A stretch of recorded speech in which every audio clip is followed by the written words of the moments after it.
Hey, what's up, y'all? It's Terrence J. We're back, another Hollywood. You good? Checking in with my brother from another mother. 10 years, maybe 15 years. Michael Ealy, it's good to see you. Catching up, dropping a movie, Fatale. That's what's up. That's what's up. So Deon Taylor was the director, and he tells me all these little tidbits from the set, and how you and Hilary Swank were going back and forth, and how she was like, "Oh my God, Michael Ealy's bringing it." Can you talk a little bit about your chemistry and what was it like working with her?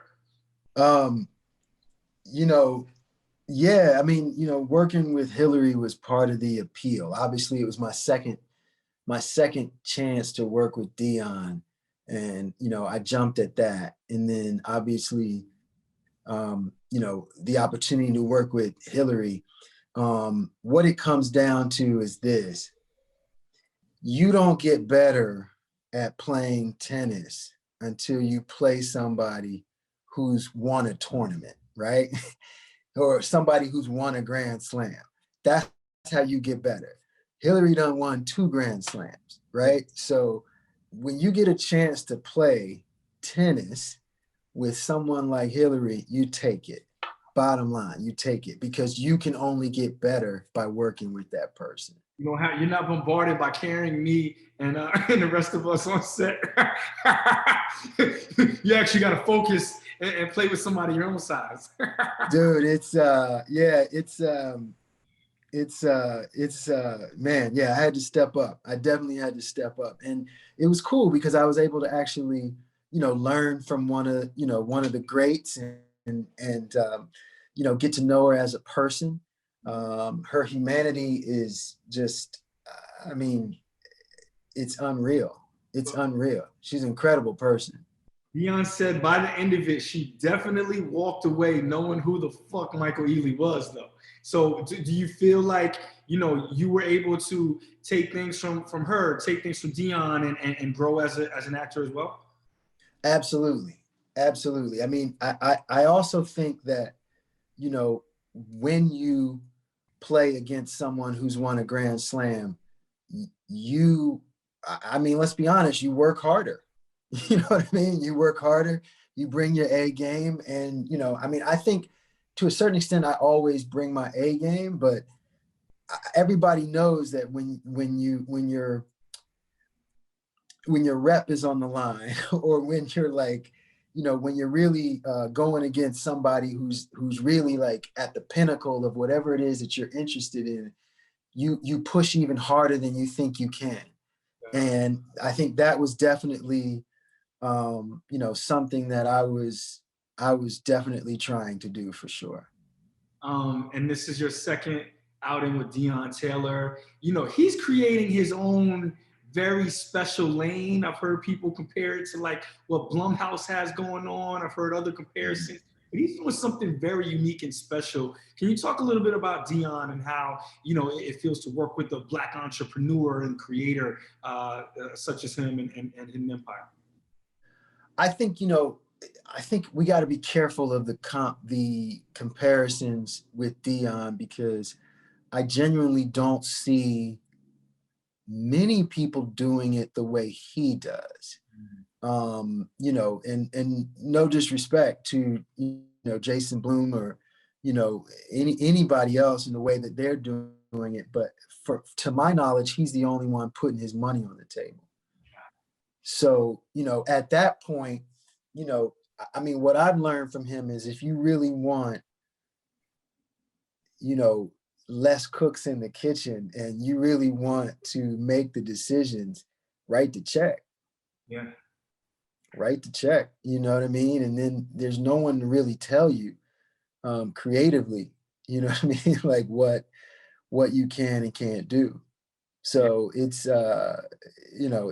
something that yeah, I'm highly impressed with what he's been able to accomplish, and the library that he's been able to build, and his ownership of it is something to be envied, to be honest with you. Yeah. Your career is something that I'm sure a lot of people envy as well. You've had such longevity in this game. And I feel like right now there's a Michael Ealy moment. You know, I mean, it feels like you have a lot of good things going for you. What are some of your keys to staying successful over the amount of time that you've been able to do it, and continuously, you know, come up with different ways to invent yourself? That's a good question. That's a good question. I think, you know, for me, and everybody's career is different, right? So what I'm going to say might not work for everybody, but what I can say that I've done is I've tried to diversify the roles. I've tried to diversify who I'm playing against. I've tried to, um, you know, diversify the reasons for why I'm going to do the role. You know, like there's something, you know, when I played in the movie that a lot of people didn't like me in, which was for Colored Girls. And I had to make that, you know, tough choice of, you know, throwing kids out of a window. You know, that was something that I felt, you know, I'm not going to applaud myself, but as an actor, it took courage to take on a role like that, knowing full well that, you know, people wouldn't be happy with you. Mm-hmm. And, you know, having this understanding with your audience that I'm going to take roles that are, you know, key to me growing as an artist. And sometimes those are going to be roles you like, whether it be, you know, Dom from our movie, Think Like a Man, or Bo Willie from For Color Girls. You know what I mean? So you gotta find what speaks to you, and you can't worry about being liked all the time. You know, I think that is key. You know, even if you're a good villain, people will love you. But if you're an unlikable, unredeemable character, you got to find a way in. And with Bo Willie, it was post-traumatic stress disorder. So, you know, there's always a way in. You just got to find it and create, you know, try and be the kind of artist you really want to be. Do you feel like now in 2020, after all that we've gone through with Black Lives Matter and, you know, all of the conversation that we're having with Black leads, have you seen a difference in change in the industry? You've been at the forefront of this for years, but have you seen a shift happen? Yeah, I mean, yes, I have seen a shift happen. I'm seeing, um, you know, when I came into this business, there were no Black female leads on network television. And I would go so far as to say that there are a lot more now. You know, the pilot I just did for ABC has, you know, a Black female lead. And so, you know, and I know how many more are like in the works. Yeah. Obviously, you know, what Carrie and Viola were able to do, you know, with Shonda at the helm, you know, like that was planting a seed that there's an audience willing to watch. And, you know, what Ava's been able to do at OWN, I mean, it's incredible. But now it's starting to transcend and happen, you know, across the board. And I think that is definitely the better we're heading in the right direction is what I would say. Yeah. For sure. It's not perfect, but we're heading in the right direction. Yeah. All right. So how has life been for you with the quarantine and everything that's happened? We're on our second, maybe our third wave. You know, are you the guy that walks into the grocery store with the full hazmat suit? Oh. Fully? I never did a hazmat suit, but in many ways it's been okay. So I'm gonna tell you the good ways, right? So you know how you'd have to get like dressed up with a hat and sunglasses to go to the grocery store, right? Yeah. Now everybody has a mask, glasses, and a hat. That's a good thing. And so it's like you don't look like you're trying to hide anymore. Like you look like everybody who's trying to protect themselves from COVID-19. Yeah. That's a great way to look at it. The other way is, you know, anytime where I get to spend you know, time with my kids and my wife, and I don't have to worry about like, um, you know, working and what I'm missing and not being at this, you know, particular event, not being at that particular event. Like to take kind of a year off from that was, not only was I blessed because I could afford it, let's be honest about that. I was blessed because I could afford it. And, but I was also like spiritually almost rejuvenated by it. You know what I mean? Like I thought I knew my kids and then COVID happened, right? Mhm. And then I got to know them even better. And so I will always walk away from 2020, you know, exhausted because it was a tough year. We lost a lot of great people this year. We had an election cycle that was tumultuous. We had George Floyd and Ahmaud Arbery and Breonna Taylor and Rayshard Brooks. The list goes on and on.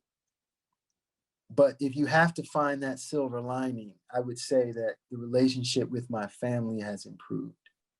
And just like you said, that time to reflect on things, you know, we're going at such a fast pace all the Yeah. time. To be able to just kind of pull it down for a moment, and you know me, Mike, you know, I'm a space, I'm all over the place. Yeah. You know, we'll be at lunch one day, the next morning I want a flight to New York. I'm Yeah. crushing my body. And like, this was the first time I got to think back and say, damn, you know, on the set of Think Like a Man 2, I was late getting on the bus a few times.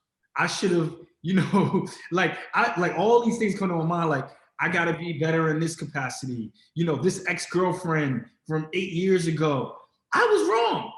You Yeah. know, wrong.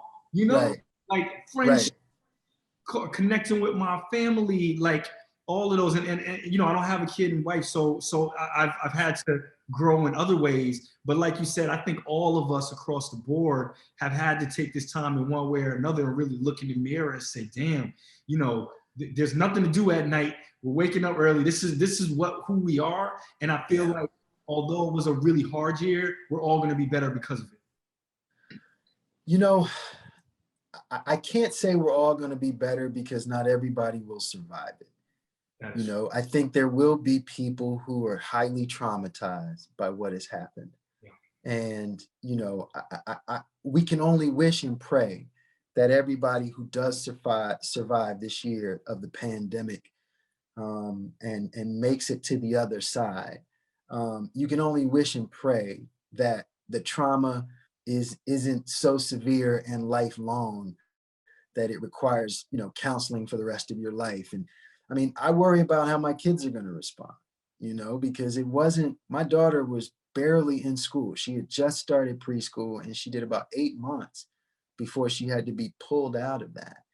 And so, you know, how does that manifest itself Your over kids, time?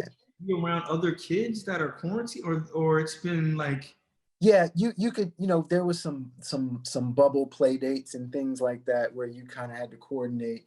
But, you know, for a child who is just learning how to, you know, just learning like the art of socialization at the preschool level, what happens when you pull that child out and what's the long-term effects? Because Zoom ain't it for a 4-year-old. You know what I mean? I mean, she was 3 when it happened. Zoom, it just doesn't work. So you have to find different ways to, and you have to be very resourceful in finding ways to kind of stimulate that child and make sure that child doesn't suffer from being pulled out of that situation. These are things, you know, that, you know, they just come up for all the parents, you know what I mean? And then obviously there are parents who are struggling and don't have like, you know, computers for their kids. So it you know, virtual learning, you know, what is that going to do to certain kids? Is it going to set them back? Who knows? There is a lot to be thankful for, but, you know, I think we really mishandled this whole situation, and a lot of people are going to suffer from that. you're 100% right. I was in the Right. airport for the first time in like 6 months about a week ago, and I remember seeing a kid. It was two kids with the family, and they were walking my direction, and the little girl must have been like 3 years old. I'm not good with ages. Three, maybe Right. four, with the mask on, right? And I Yeah. remember she was trying to take, and the parents were like, put your mask on. And I was just looking at just how small she was, how small the mask was. Right. And I'm like, man, the psychology and the fear that must be, be embedded at a young age. When we were 3, 4 years, we were just scot-free. We were riding bikes and Yeah. around, and like there's an actual, and the kids aren't stupid, so they're hearing words, and it's gotta be a traumatic world, especially for kids and for parents raising young kids at this point in time with everything that's going on. It's got to be crazy. I mean, dude, this was the year in which, my son asked the question, what does Black Lives Matter mean? Mm-hmm. You know what I mean? And I was like, because I wanted to give him more time. Yeah. In all honesty, I wanted to give him more time. And, I think I was able to find a helpful way to explain it to him. But, when he was able to see the signs and see the protests and see what was going on, he's inquisitive. He's going to ask questions. And, he was 7 years old. Mm-hmm. And so I was like, well, I had to explain everything that I could explain to him without giving him the history of the United States per se. But I was able to kind of help him understand that people were engaged in fighting for what was right.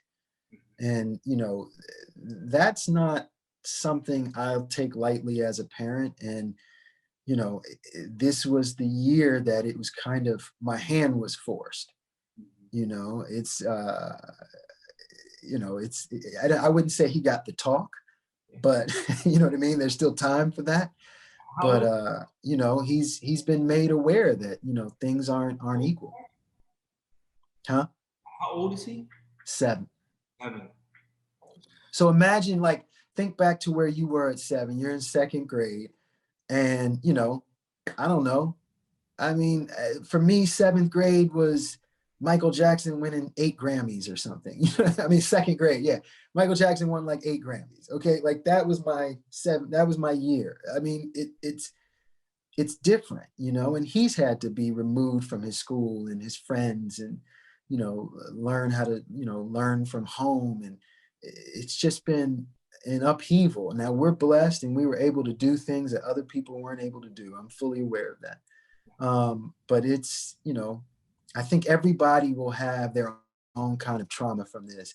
And, I'd ask you, like, that's an interesting question. Like, what do you think you got out of it most? Because, again, for you to be still, that sounds impossible. Like only the world could shut down Terrence J.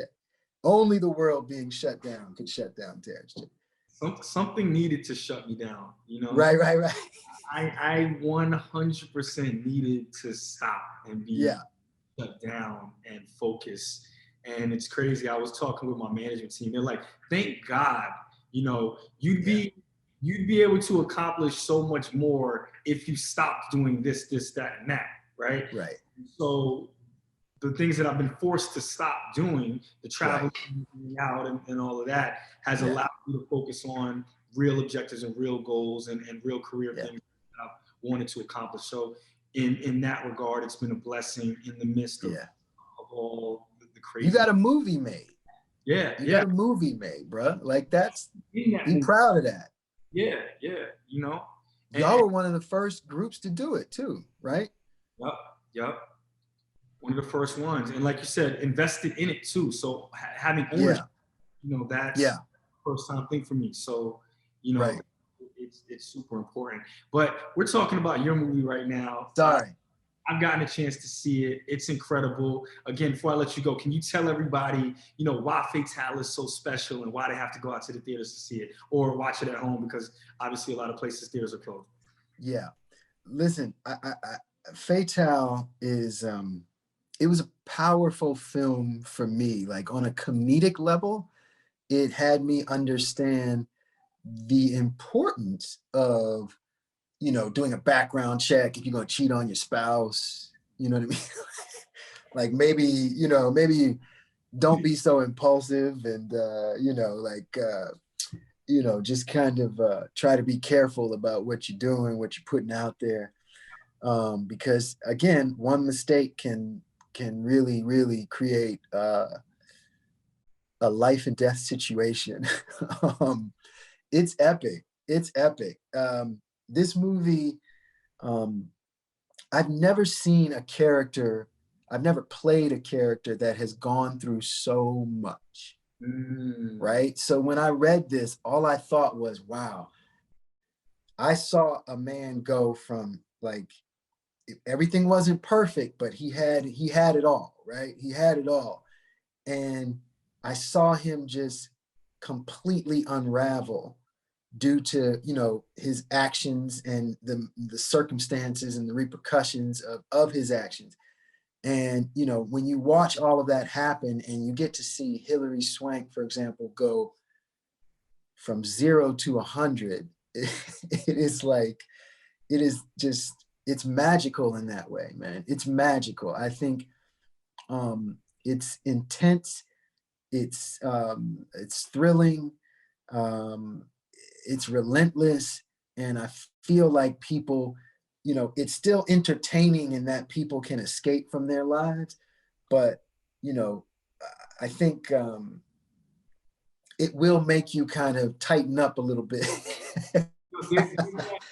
I can, the only way I can compare it for people, there's that moment in the movie Get Out when Allison Williams kind of just turns character on you, in the final fourth act, and you're like, oh shit, I didn't see that coming. That happens 3 times in this movie. 3 to 4 times in this movie. You're like, holy shit, what?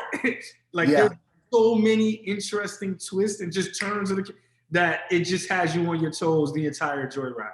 It does, man. Listen, when I saw it last night, on the big screen, that was my first time seeing it on a big screen. And it broke my heart that a lot of people won't be able to see it on the big screen, because I think that collective experience of, movie going is why movie making is what it is, right? But the movie still plays. And I think, again, there are certain films and certain genres that still work at home. This is not a Marvel fantasy movie that, you have to have the biggest screen and the biggest sound system in the world.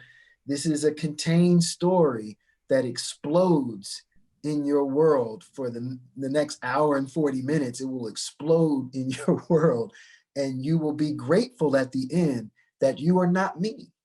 It is one of, I took the hit for everybody watching this movie, believe me. Guys around the world that were thinking about doing something wrong, they will have you to look at, no, keep yourself where you're at. Hey, women too. Women cheat as well. So, I think everybody needs to think twice about what they're doing. And, if you're unhappy, just get out. You know what I mean? But just be careful about, whew. And as I let you go, it's, like you said, we all want to be on the theater, right? We all want to be on that big, we do. 30 screen. That's it. There's nothing like the feeling of being on that gigantic screen. However, in times like this, we need a movie like Fatale right now. Like this Friday, there's absolutely nothing else to do across the country in so many places. LA is shut down. New York, there's so many places shut down. We need Fatale. We need a good date night movie, cuddled up on the couch, single movie with your friends, with your homegirl, throwing your popcorn in your living room. Like, this is a movie. It doesn't matter, black, white, Hispanic, Asian, whoever it is, for everybody, guys, girls. This is the movie for our times, and thank you guys so much for putting this together, man, because it's a good one, bro. It's a good one. I appreciate it, man. It is cinematically stunning. You know what I mean? It is intense. I think, Deon's pacing is right on point, and you're right. Whether you watch it at home or you get to see it in a theater, I mean, you know, the music cues, there's one that's my favorite. It's my favorite. And so, you know, Jodeci, and I'm like, yo. oh man, dude, it's beautiful, man. It's beautiful. But like, it's one of those things where you're right. Like, it would be a fun date night in the crib type of flick, you know, when the time is right. But you know, we're gonna see how people feel. You know, we'll see how they feel. But I appreciate this, man. Thank you so much, man. I really appreciate this. Love you, bro. You got a press tour to get to, man. We'll talk soon, all right? I'll see you soon. All right, fam. I'll see you, man. All right, babe.